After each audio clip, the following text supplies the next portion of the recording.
أعوذ بالله من الشيطان الرجيم. بسم الله الرحمن الرحيم. إذا جاء نصر الله والفتح ورأيت الناس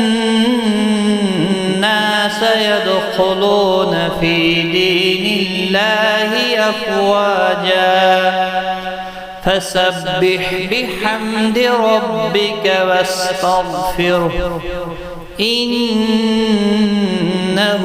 كان توابا.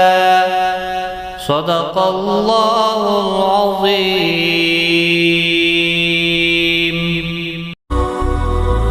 هي الحلقات تحفظني بآيات من القرآن، هي الحلقات تملأني بحب المصطفى العدنان، هي الحلقات تحفظني بآيات